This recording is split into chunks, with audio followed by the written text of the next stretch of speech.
अस्सलाम वालेकुम नाज़रीन, आप देख रहे हैं प्रोग्राम गोया और मैं हूं अरसलान खालिद। आज के प्रोग्राम में हम सबसे पहले बात करेंगे आज वज़ीर ख़ज़ाना जनाब शौकत तरीन साहब की जो प्रेस कॉन्फ्रेंस थी, काफ़ी तवील और अहमियत की हामिल ये प्रेस कॉन्फ्रेंस। इस मरतबा एक और नए खिलाड़ी के साथ वज़ीर आज़म इमरान खान साहब मुल्क की मईशत को बेहतर करने की का अज़्म जो है उसको दोहरा रहे हैं। ये पहला मौका नहीं है, इससे पहले भी बहुत कोशिशें की गई, कभी एक वज़ीर ख़ज़ाना कभी दूसरे वज़ीर ख़ज़ाना, और हर एक पर पूरी उम्मीद थी और हर किसी से यही तवक्को वाबस्ता थी कि वो मुल्क की मईशत को सहारा देकर उसको मुकम्मल तौर पर संभाल लेंगे।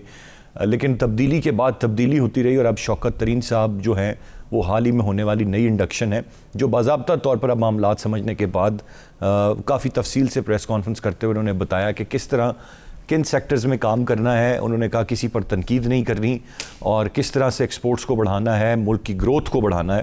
ख़ास तौर पर इस पर उनकी तवज्जो है और उनका ये मानना है कि इमरान खान साहब भी उनके साथ एक पेज पर हैं और वो तमाम तर चीज़ें करने वाले हैं।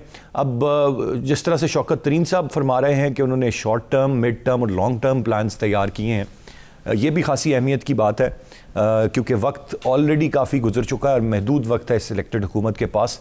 अब उस महदूद वक्त में अब जब फ़ौरन ईद के बाद आगे बजट का वक्त आ जाना है और बजट देना है इस गवर्नमेंट ने, उसमें क्या रिलीफ दिया जाता है, क्या मामलात हैं, फिर जो लोग टैक्स नेट में उनकी हरासमेंट किस तरह से बंद करनी है जिस तरह से शौकत तरीन साहब ने फरमाया, और क्या बेहतरी है जिसकी जानिब कोई हम जाते हुए नज़र आएंगे, ये इस वक्त इंतहाई अहमियत के हामिल मामलात हैं। फिर एक आम आदमी को रिलीफ देने की बात शौकत तरीन साहब ने की, महंगाई के ख़ात्मे की बात की। ये वो चीज़ें हैं जिससे आम आवाम इमीडिएटली और बराह रास्त मुतासर हो रहे हैं। तो इसको किस तरह से ख़त्म करना है, तो चैलेंजेस बेतहाशा हैं इस वक्त मौजूदा वज़ीर ख़ज़ाना के लिए, इस गवर्नमेंट के लिए।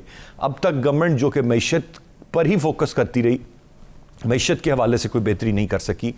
क्या अब बेहतर कर सकेंगे या नहीं कर सकेंगे, कीपिंग इन व्यू कि इस वक्त पाकिस्तान में थर्ड वेव कोविड की जारी है और कारोबार अब ज़ाहिर है कुछ वक्त के लिए बंद होना है और आगे मामलात किस तरफ जाते हैं, तमाम तर चीज़ें हैं जिनके अराउंड इस वक्त गुफ्तगू हो रही है। मैं चाहूँगा आज के प्रोग्राम के आगाज़ में हम इस मामले पर बात करें, लेकिन इसके साथ साथ एक और इंतहाई अहमियत का हामिल जो मामला है वो जहाँ पर NA 249 में दोबारा वोटों की गिनती की बात हो गई, उसके साथ साथ इलेक्टोरल रिफॉर्म्स हैं इस वक्त जो तमाम तर मामलात पे एक फ़ोकस पॉइंट है, जिसके हवाले से बयानात भी आ रहे हैं और ये कहना कि ज़रूरत इस वक्त ऑक्सीजन सिलेंडर्स और वेंटिलेटर्स की है, गवर्नमेंट इलेक्टोरल रिफॉर्म्स पर काम कर रही है।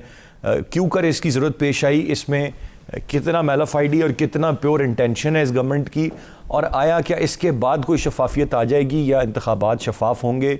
और फिर मैं साथ साथ बात करना चाहूँगा इलेक्शन कमीशन की कैपेसिटी पर, जो ज़बू हाली का इस तरह से शिकार है कि उसके लिए एक हल्के का इलेक्शन भी शफाफ तरीके से कराना, चाहे वो 249 हो चाहे डस्का का इलेक्शन हो, कि वो इलेक्शन बिल्कुल ठीक हो जाए और उस पर भी मसले ना हों, ये तक इस वक्त एक नामुमकिन काम बना हुआ है। तो इन तमाम तर रिफॉर्म्स के बाद जब आगे 2023 के इलेक्शंस होंगे तो उनको किस हद तक वो बेहतर अंदाज में पूरे मुल्क में कंडक्ट कर पाएंगे, द क्वेश्चन रिमेंस देयर। मैं चाहूँगा हम उस पर भी बात करें। एक ब्रेक की जाने में पढ़ूंगा, ब्रेक से वापस आकर गेस्ट पार्टिसिपेंट्स का तारुफ कराऊंगा, गुफ्तगू का आगाज़ करेंगे, साथ रहिएगा।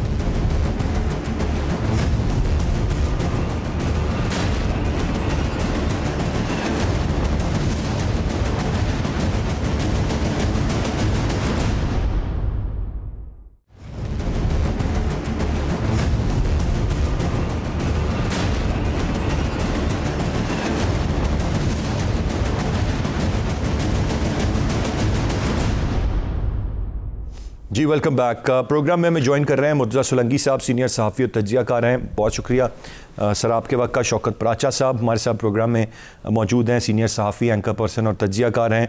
आमिर इलियास राना साहब हमें प्रोग्राम में ज्वाइन कर रहे हैं, आप भी सीनियर सहाफ़ी और तज्ज़ियाकार हैं। सोलंकी साहब, गुफ्तगू का आगाज़ मैं आपसे करूँगा, कैसे देखते हैं आप शौकत तरीन साहब की प्रेस कॉन्फ्रेंस? क्या कुछ नया है इस प्रेस कॉन्फ्रेंस में, आवाम के लिए कुछ नया है, या अब कह लीजिए कि मईशत सही सिमत पर चल पड़ेगी या मामलात वैसे ही रहेंगे? शौकत तरीन साहब पाकिस्तान की सियासत में और मईशत में कोई गुमनाम चेहरा नहीं है, लेकिन उन्होंने आने से पहले ही जो इंटरव्यूज़ दिए उसमें उन्होंने इमरान सरकार की जो माशी पॉलिसियाँ थी उनके ख़िलाफ़ एक चार्जशीट उन्होंने पढ़कर सुनाई। अब ये देखना होगा कि जो उनका मौक़िफ़ है मईशत के हवाले से, उसको इमरान सरकार मानती है कि नहीं मानती है, क्योंकि जो बुनियादी बात है दुनिया भर में वो ये है कि मईशत और सियासी इस्तेहकाम आपस में बिल्कुल जुड़े हुए होते हैं। अगर मुल्क में सियासी इस्तेहकाम नहीं है, इस्तेहकाम के बजाय इंतकाम और तकसीम का अमल जारी होगा, तो कोई मुआशी प्रोग्राम तरक्की नहीं कर सकता। अभी तक जो हालात हैं वो तो बहुत बुरे हैं, क्योंकि आपने देखा कि पहले साल में 5.8% वाली जीडीपी से ये गए 1.9% वाली जीडीपी पर। दूसरे साल में कोविड आया तो ये 68 साल की तारीख में पहली बार जो है वो मनफी में चले गए। इस साल जो है वो 1.3% के अंदाजे हैं, जबकि पूरे हमारे खिते के अंदर जो दूसरे ममालिक हैं वो हमसे आगे हैं। भारत में इस तबाही के बावजूद जो है वो 10-11% जीडीपी की बात हो रही है। और इन्होंने खुद मौसूफ ने भी एक कायमा कमेटी के इजलास में कहा है कि अगर हम जीडीपी को 5% तक नहीं लेके जाते तो फिर अल्लाह ही हाफिज है। तो ये जो सूरत हाल है, जिसके अंदर 32 महीनों में हमने ये देखा है कि ये 70 साल की तारीख में पहली दफ़ा हुआ है कि जो आटे की कीमतें हैं वो 100% चली गई, जो चीनी की कीमतें हैं वो 200% चली गई, जो बिजली की कीमतें हैं वो चली गई 100%। इसी तरह से कोई 20 मिलियन या 2 करोड़ लोग जो है वो मज़ीद ख़ते गुर्बत के नीचे गए हैं। इनकी आमदनी और जो अखराजात हैं उसमें 32 महीनों के अंदर जो फ़र्क है वो कोई 10 ट्रिलियन रुपए या 10 खरब रुपए के करीब है। आपकी 70% जो एफबीआर की आमदनी है वो सिर्फ कर्ज़ों के अदायगी में चली जाती है। तो इस वजह से जो है वो मैं बहुत ज़्यादा पुरुमीद नहीं हूँ। और वैसे भी ये 6 महीने के लिए आए हैं, क्योंकि अगर 6 महीने के अंदर ये मुंतखब नहीं होते सेनेटर या कौमी असम्बली का रुकन, तो फिर इनकी छुट्टी हो जाएगी। राइटली सर सुलंगी साहब, तो ये अलार्मिंग फिगर्स हैं और ये यकीनन हम सब जानते हैं जो परसेंटेज है इजाफे की, लेट लोन 29% एक साल में बिजली की कीमतों का इजाफा है। अब इनके 3 साल का 100% से ज़्यादा बन जाता है। और इसी तरह बाकी चीज़ों के मामलात हैं जो कि काफ़ी हद तक अलार्मिंग हैं, वरीसम हैं इस वक्त सब के लिए। और फिर शौकत तरीन साहब का इलेक्ट होना ज़ाहिर है वो ज़रूरी है। मैं शौकत पराचा साहब की जानिब पढ़ूंगा। पराचा साहब, कैसे देख रहे हैं आप इस वक्त जो अपहिल टास्क हैं, जो चैलेंजेस हैं इस गवर्नमेंट के लिए? वो इकॉनमी के अराउंड सारी बात घूम रही है और इकॉनमी ही कंट्रोल नहीं हो रही है, उस पर बहुत सारे प्लेयर्स चेंज हुए हैं। मतलब अब शौकत तरीन साहब हैं, लेकिन अब क्या इनसे तवक्कुआत रखना जायज़ है या एक और तब्दीली आने वाले वक्त में हम देखेंगे? ये क्या कुछ बेहतर कर सकेंगे मामला? बहुत शुक्रिया। सुलंगी साहब ने बिल्कुल दुरुस्त कहा कि इन्होंने तो चार्जशीट किया है, लेकिन मैं इसको एक और एंगल से देखता हूँ कि let's welcome it, welcome in a way कि शौकत तरीन साहब ने आकर जो 3 साल से झूठ बोला जा रहा था मसलसल और प्राइम मिनिस्टर इमरान खान को गलत बताया जा रहा था, ये आकर सही बता रहे हैं।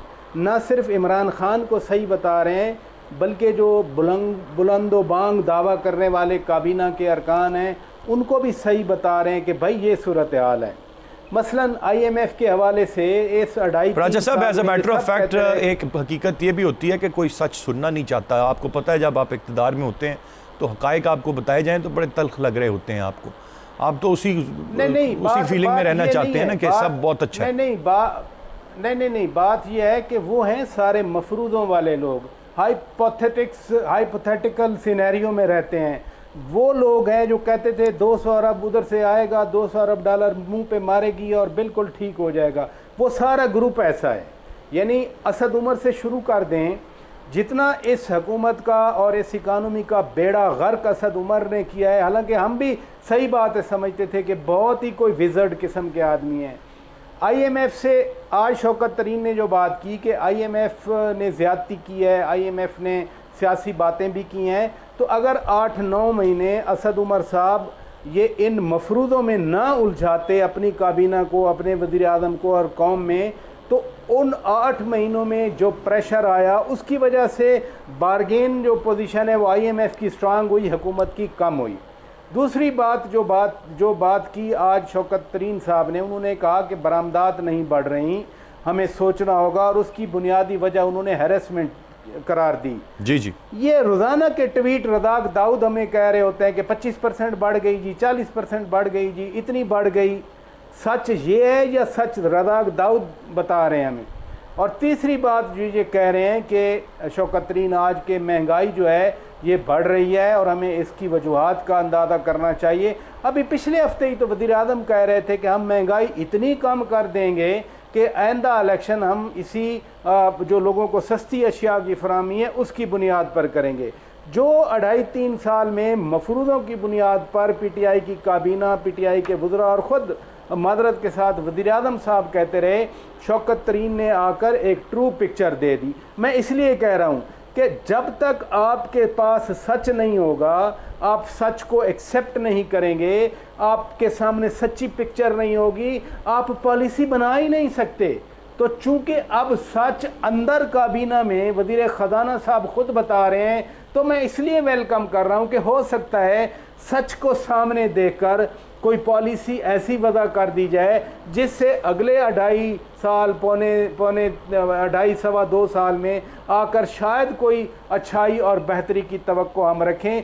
सच सुनना गवारा नहीं कर रहे थे, जो आपकी बात है, क्योंकि सच उनके सामने रखा ही नहीं जा रहा था। उनके सामने मफरूदों की बुनियाद पर, हाइपोथेटिकल की बुनियाद पर कि कट्टे पाल लिए जाएंगे, अंडे पाल लिए जाएंगे, मुर्गियां पाल ली जाएंगी, इस तरह से मुल्कों की मईशत नहीं चला करती। इस तरह से तो छोटी छोटी स्टेट्स दुनिया में हैं, बाल्टिक स्टेट्स हैं, सेंट्रल एशियन स्टेट्स हैं, या छोटी छोटी अफ्रीकन रिपब्लिक्स हैं, वो भी अपनी इकानमी को ऐसे नहीं चलाती जैसे हमें बताया जा रहा था। आज सच आ गया है और अच्छी बात है। आपने सर इस पे पॉजिटिव एंगल पर आचा साहब देखा है, और ये बिल्कुल this is the positive side of it कि चलें अब as a matter of fact हकायक तो सामने आना शुरू हुए और वो काबीना और वज़ीर आज़म साहब तक भी पहुंचना शुरू हुए और अवाम को भी पता लग रहे हैं। अब ये किस हद तक उनको पसंद आते रहेंगे, कब तक, क्योंकि वो चेंज ऑफ हार्ट बड़ा जल्दी हो जाता है। मैं राना साहब की जानिब बढ़ूंगा। मेरे लिहाज राना साहब, आपका सर क्या ओपिनियन होगा, क्या राय होगी? इस वक्त सबसे बड़ा मुश्किल मामला मुल्क की मैशत है, तरक्की है, ग्रोथ है, और उसमें above all sir not to forget कि कोरोना जैसा एक चैलेंज जिससे हम नबर्द आज़माएं, पूरी दुनिया है, तो वो तो ज़्यादा मसला बन जाता है पाकिस्तान जैसे मुल्क के लिए। थैंक यू जी। शौकत प्राचा साहब हमारे बड़े प्यारे दोस्त हैं और मुर्तज़ा सलंगी साहब ने तो तमाम इदाद व शुमार के साथ बात कर दी। मैं तीसरा पॉइंट पेश करता हूँ कि आप वेलकम करें शौकत तरीन को, लेकिन क्या शौकत तरीन किसी ऐसी दुनिया से आए हैं जहाँ वज़ीर आज़म से वो मिलते नहीं थे? वो वज़ीर आज़म के साथ रेगुलर मिल रहे थे और ये दूसरी कोशिश में वो वज़ीर ख़ज़ाना बने हैं। पहले भी इमरान खान ने ट्राई की थी और वो बताते हैं अपने इंटरव्यूज़ में, जिसमें चार्जशीट दी थी, कि वो इमरान खान को सब कुछ बता रहे थे। इमरान खान खुद सुनना नहीं चाहते। समझना, इसके ऊपर मेरा सवाल होगा कि वो कैसे समझ सकेंगे।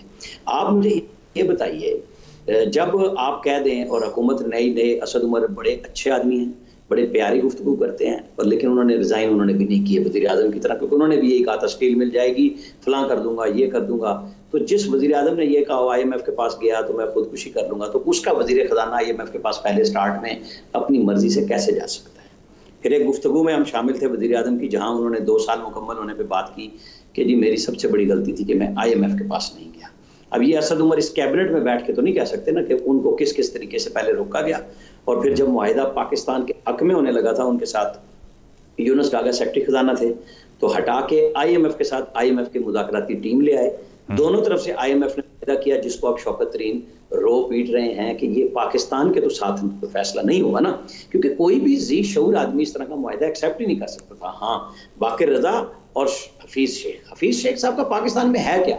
वो एक सूटकेस, एक बैग लेके आए, डॉलरों में हॉट मनी लोगों को बनवाई, पैसे बनवाए, और यहाँ से चलते हुए उनका कोई बयान आया कि यार प्राइम मिनिस्टर साहब, मैंने आपको रिजाइन देने की ऑफर की थी सेनेट का इलेक्शन हारने के बाद, आपने नहीं किया, तो कम से कम आप मुझे रिजाइन का ही मौका दे देते। आपने मुझे रिमूव किया from the hold to cease the office of the finance minister. मतलब इतना बेइज्जत आदमी इस मुल्क में वजीर खजाना रहे, कई बार प्राइवेटाइजेशन का रहे, वो PTCL की कहानियां आज तक मौजूद हैं। हमने UAE से जो पैसे लेने हैं हमें नहीं मिल रहे, वो ये मौसूफ के कारनामे थे। इन्हीं को ढूंढ के हम यही जो है ना, इन्हीं हकीमों से और अतार के लौंडों से हम दवाइयां लेने के लिए पहुंच जाते हैं। पाकिस्तान की बदकिस्मती है कि इन्हीं लोगों का दाव लगता है। आप मुझे बताएं, प्राइम मिनिस्टर जब पहले कहते थे, जो मुराद सईद की बात कर रहे थे, वो सबसे ब्लू आइड है। प्राइम मिनिस्टर ने कैबिनेट में जिसकी तसल्ली ही करानी हो ना वजीर की, पहले वो मुराद सईद को कहते हैं कि आज इस इशू पे तुमने बात करनी है। और जब वो बात करता है तो कोई दूसरा उसके खिलाफ बात कर नहीं सकता।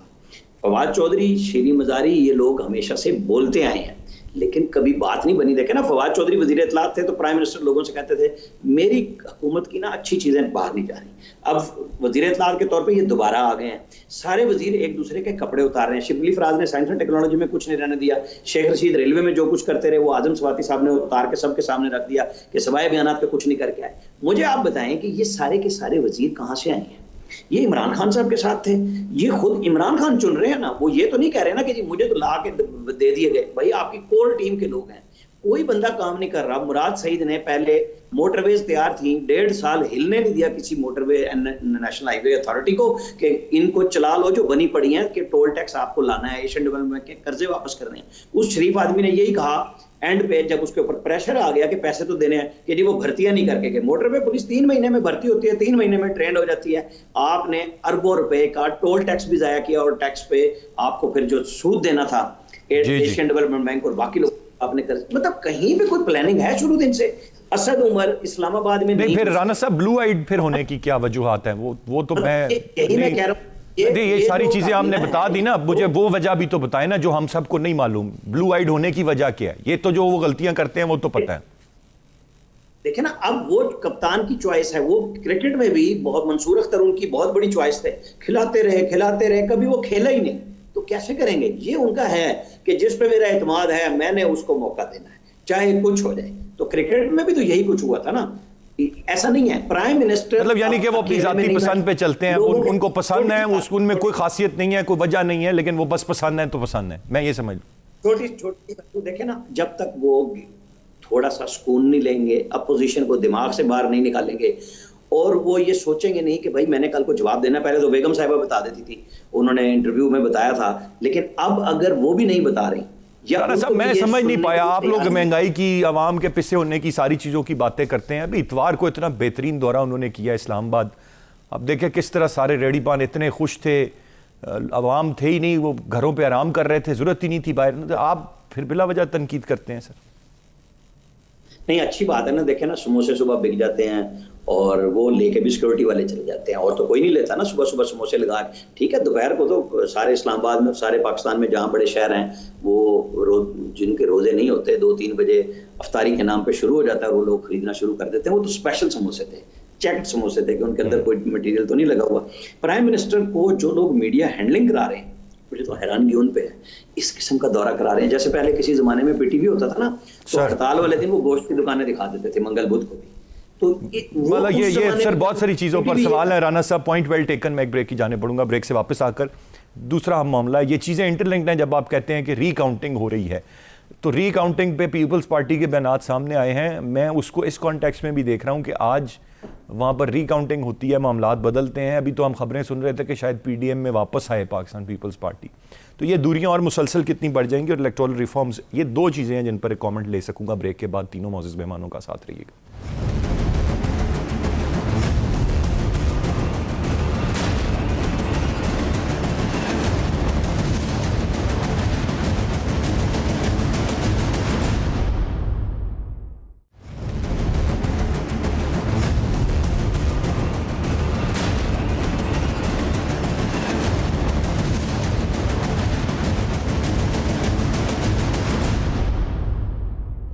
जी वेलकम बैक। सोलंकी साहब, 249 दोबारा गिनती का मामला, फिर उसके साथ साथ हम देख रहे हैं इलेक्टोरल रिफॉर्म से 2 चीज़ें हैं, इन पर राय चाहूँगा आपकी। कैसे देख रहे हैं आप इन्हें? देखिए जी, ये जो 249 है उसकी कल दोबारा वोट जो है वो गिने जाएंगे, तो पता चल जाएगा। जो भी कानूनी रास्ते हैं वो सबको मिलने चाहिए। अगर इलेक्शन में नून लीग का उम्मीदवार जीता है तो उसी का हक बनता है, अगर पीपल्स पार्टी का जीता है तो उसका बनता है। चंद सौ वोटों की बात है, तो मेरे ख्याल में ये पता चल जाएगा। अगर दोबारा इलेक्शन भी कराने हैं तब भी मेरे ख्याल में ये कोई इतना बड़ा मसला नहीं था जिस पर बहुत ज़्यादा शोर डाला जाता। असल जो बात है वो आपने जो बताई, वो नाम नहाद इंतखाबी इस्लाहात की बात है, जो मुश्तरका प्रेस कॉन्फ्रेंस बाबर अवान साहब और फवाद चौधरी साहब ने की काबीना की मीटिंग के बाद कि जी इलेक्शन एक्ट 2017 के कोई 49 सेक्शंस में तरमीम और तब्दीलियाँ की जा रही हैं और उन्होंने पाकिस्तान के सारे जो मसाइल हैं इंतखाबी धांधलियों के, उसका जो एक तरकीब निकाली, जो अक्सर इलाज निकाला, वो इलेक्ट्रॉनिक वोटिंग मशीन्स पे जाकर खड़े हो गए। तो अब पाकिस्तान के लोगों को पता है हमारी सियासी तारीख के जो इस मुल्क में जो सबसे बड़ी धांधलियां हैं उसका इंतज़ाम कौन करता है और वो कैसे होती हैं। वो न मशीनों से वो मसला हल होने वाला है और न दुनिया के अंदर ऐसा कोई तजुर्बा है कि जी वो यही इलेक्ट्रॉनिक मशीन से ही ये सारे जो मसाइल हैं हल होंगे। जो सबसे ज़्यादा जो तरक्की याफ्ता ममालिक हैं, कनाडा है, फिनलैंड है, फ्रांस है, नीदरलैंड है, स्पेन है, बरतानिया है, जर्मनी है, मुसलमान मुल्कों में सबसे बड़ी आबादी का मुल्क इंडोनेशिया है। इन तमाम मुल्कों में इलेक्ट्रॉनिक वोटिंग मशीन क्यों नहीं इस्तेमाल होती? अमेरिका में जहां ये इस्तेमाल होती है वहां भी पूरे अमेरिका में नहीं होती, बहुत सारी जगहों पर नहीं होती।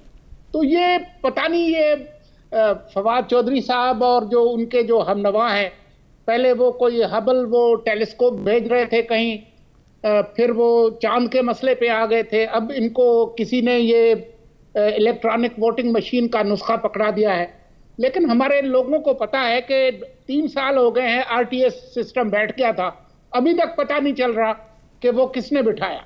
तो जो असल जो मसाइल हैं वो जब तक हल नहीं करते, और उसके लिए आपको कौम का एतमाद चाहिए। तकरीबन पूरा आइन बदल दिया था पीपुल्स पार्टी ने, जबकि उनके पास सादा अक्सरियत भी नहीं थी। लेकिन उन्होंने क्या तरीका किया था कि तमाम लोगों को एतमाद मिल लिया था पार्लिमानी तरीके से। इसी तरह से इलेक्शन एक्ट जो ये लाया गया है, ये 3 साल इसमें लगे थे। अब ये हुकूमत जो है वो इसके चूल्हे हिल रही हैं, कभी कह रहे हैं कि हम वक्त से पहले इलेक्शन कराएंगे, कभी कोई बात करते हैं। तो सेनेट के इलेक्शन में अक्सरियत होने के बावजूद उनका उम्मीदवार इस्लामाबाद से हार गया। अभी ये जो जहांगीर तरीन का ग्रुप बना हुआ है, तो ऐसी अफरा तफरी की हालत में कौम को एतमाद में लिए बगैर इंतकाम का एजेंडा लेकर ये कैसे ये इस्लाहात कर पाएंगे? ये हर एक को पता है कि ये होने वाला काम नहीं। पर अच्छा साहब, सर आप कैसे देखते हैं ये इस्लाहात, और ये इस्लाहात की ज़रूरत क्यों कर पेश आई? इनको क्या लग रहा है कि मसला ये हारने के बाद ख्याल आया, कोई और वजह है? किस तरह देखते हैं आप इसे? देखिए, बात तो घूम फिर कर जो मैं पहले कर रहा था मफरूज़ों पे आती है। ये एक ऐसी हुकूमत है, ऐसी काबीना है जो कहीं ना कहीं इनका डिस्कनेक्ट है कि ये जो सोचते हैं ये समझते हैं कि यही हो जाएगा। जो $200 अरब वाली बात है, यही सोचा कि हाँ ऐसा हो जाएगा, तो उन्होंने कहा हो सकता है ऐसा ही हो जाए, और उनको यकीन था कि ऐसा ही होगा। इस हवाले से भी अभी भी यही समझते हैं कि इस्लाहात में हम कहेंगे तो बाकी आ जाएंगे, भागे भागे आएंगे। ये बात दुरुस्त है और ये बिल्कुल सही बात है कि मशीनों से जो हमारी नीयत है वो ठीक नहीं होगी। जिस मुल्क में एक आदमी बैलेट बॉक्स उठा के भाग जाए और वो आज वफाकी काबीना में सीनियर वज़ीर बना हुआ हो, और फिर जिस मुल्क में बैलेट बॉक्स नहीं बल्कि प्रिजाइडिंग ऑफिसर गुम हो जाएं, तो वहाँ पर आप EVM लगा दें, यानी इलेक्ट्रॉनिक वोटिंग मशीन लगा दें या कुछ लगा दें। ये एक पहलू है। दूसरा पहलू ये है कि अगर हमारे यहाँ वाकई नीयत नहीं है इलेक्शन शफाफ कराने की, तो फिर उसका रास्ता कैसे रोका जाए, उस नीयत को दुरुस्त कैसे डाला जाए, वो डायरेक्शन क्या अपनाई जाए कि कम से कम ये इलेक्शन चुराने वाली, मैनिपुलेट करने वाली, अभी जो मैं अपोजिशन को सुनता रहा हूँ काफ़ी दिनों से, वो तो ये बताया गया, कहते रहे बार बार कि जो नया ये सिस्टम ला रहे हैं या टेक्नोलॉजी इंट्रोड्यूस करना चाह रहे हैं, उसका मतलब आने वाले इलेक्शन में धांधली करना है, और स्विफ्टली धांधली करना है कि टेक्नोलॉजी का बताया जाए कि देखें टेक्नोलॉजी है, इसमें कोई शक नहीं है, ये शफाफियत है। लेकिन ये यकतरफा नहीं हुआ करते। सोलंकी साहब ने दुरुस्त कहा कि 127 मेंबर थे पीपल्स पार्टी के पास, उन्होंने 18वीं तरमीम मंजूर करवा ली, जिसको अभी रिपील भी नहीं किया जा सकता क्योंकि ये इनके पास 2/3 मेजॉरिटी नहीं है। बुनियादी बात ये है, बुनियादी बात मैं फिर कहूँगा जो मफरूज़ों वाली है कि सच जो है, सच जब ये सुनना पसंद करेंगे या सच के साथ बैठना पसंद करेंगे, और अब मुझे लग रहा है शौकत तरीन जो वज़ीर ख़जाना है बाकायदा स्क्रीन पे बैठ के पूरी दुनिया को बता रहे हैं हाँ IMF के साथ मुआहदा गलत था। किसने किया था? प्राइम मिनिस्टर की काबीना ने किया था, इसी काबीना ने किया था। वो कहते हैं तिजारत नहीं बढ़ रही, जो हमें कहते हैं रोज़ाना ट्वीट करके कि तिजारत बढ़ रही है, बरामदात की बात कर रहा हूँ, तो शौकत तरीन उन्हीं को कह रहे हैं कि भाई बरामदात नहीं बढ़ रही, ये रोज़ाना पॉइंट आ गया। मैं ज़रा क्विकली राना साहब से भी राय ले लूँ। राना साहब, आप कैसे इस मामले को देख रहे हैं? रिफॉर्म्स और अपोजिशन के एतराज़ात हैं, तमाम तर बातें हैं, ये सिंगल हैंडेडली वन वे तमाम तर चीज़ें चलाई जा रही। वो है ना, अवाम की हुकूमत के लिए अवाम के ज़रिए, ट्विटर की हुकूमत ट्विटर के ज़रिए, ट्विटर के ऊपर हमारी हुकूमत चल रही है, ट्विटर पे हमारी मईशत चल रही है मफरूज़ों की। आप लोग मांग रहे हैं रोटी, लोग मांग रहे हैं वैक्सीन, आप उनको इंतखाबी इस्लाहत की मशीन पकड़ा रहे हैं। ओ भाई, खैरात भी आपको कोई नहीं मिल रही, पैसे आपके पास नहीं है, आप लोगों की जान बचाएं, आपकी तरजीहात में है ही नहीं। आप लॉकडाउन के ड्रामे के ऊपर कर रहे हैं। जरा बाजार जाएं, मैं अभी इस्लामाबाद में शॉपिंग करके आया हूँ बच्चों की। आप बैंक चले जाएं, वहाँ लाइन लगी हुई है, बिल्कुल कोई SOP नहीं है। आप मार्केट घुस जाएं, बंदे के ऊपर बंदा चढ़ा हुआ है। ये जो आपने 6 बजे का ड्रामा किया है, अगर आपने लॉकडाउन करना था बताएं और 24 घंटे शॉप्स खोल दें। आपकी कोई कैलकुलेशन कोई है सही कि लोगों से मिलके आपने क्यों नहीं चैम्बर से बात की सारों से कि हमने ये लॉकडाउन करना है, एतमाद में लेते। महीना पहले से आप बार बार कह रहे हैं नहीं मैं ये करूंगा, मैं सॉफ्ट लॉकडाउन करूंगा, मैं ये करूंगा। अब आप कर रहे हैं ना 9 दिन के लिए फुल लॉकडाउन, और आपकी कोई नहीं मान रहा। आपने कौन सी ऐसी तरजीह है? 249 की गिनती हो जाएगी जी, कोई जीतेगा कोई हारेगा। ये इलेक्शन का एक हिस्सा है कि चूंकि जीतने से ज्यादा जिसके वोट मिले हैं उससे ज्यादा मुस्तरद में। अब आप आ जाए इंतखाबी इस्लाहात पे, कभी भी नहीं होंगी जब तक शहबाज शरीफ को वो फ़ोन नहीं करेंगे, ख़त नहीं लिखेंगे, बिलावल भुट्टो से बात नहीं करेंगे, आसिफ अली जरदारी से बात नहीं करेंगे, पार्लियामेंट के फोरम को यूज़ नहीं करेंगे, और उनके अंदर से वो बात जब तक बाहर नहीं निकलेगी जो शौकत तरीन इस वक्त जब हम बात, क्योंकि ये रिकॉर्ड हो रहा है प्रोग्राम, कह रहे हैं कि मैं नैब पे बात नहीं करूँगा, क्योंकि ज़ाहिर नैबज़दा है वो डसे में इस मुल्क के लिए फैसले किए और उन फैसलों को नैब के जरिए वो भुगत रहे हैं, और यही सारा पाकिस्तान भुगत रहा है। और ये गवर्नमेंट समझ नहीं रही कि इनके सबसे बड़ा मसला जो जहन में है, मैं आपको छोटी सी बात करके ख़त्म करता हूँ बात। 97 में नवाज शरीफ ने पहला जलसा गवादर में किया, दूसरा किया गाजी बरोता में, मैसेज दिया कि मैं डेवलपमेंट लाऊंगा, लेकिन वो आगे एहतसाब के चक्कर में, और एहतसाब आया तो 99 में उनके साथ कोई नहीं खड़ा था।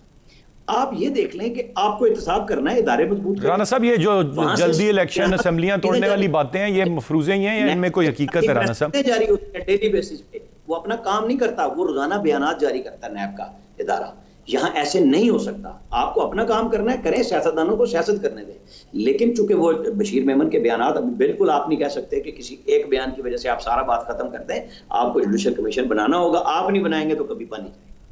राना साहब, ये असेंबलियां तोड़ के इलेक्शन अर्ली, ये बातें जो चल रही हैं, इन पर क्या राय है? क्विकली एक जुमले में बता दें, मैं इख्तिताम करूंगा प्रोग्राम। ये जब तोड़ेंगे तो हम बात कर लेंगे, इनके बस में नहीं।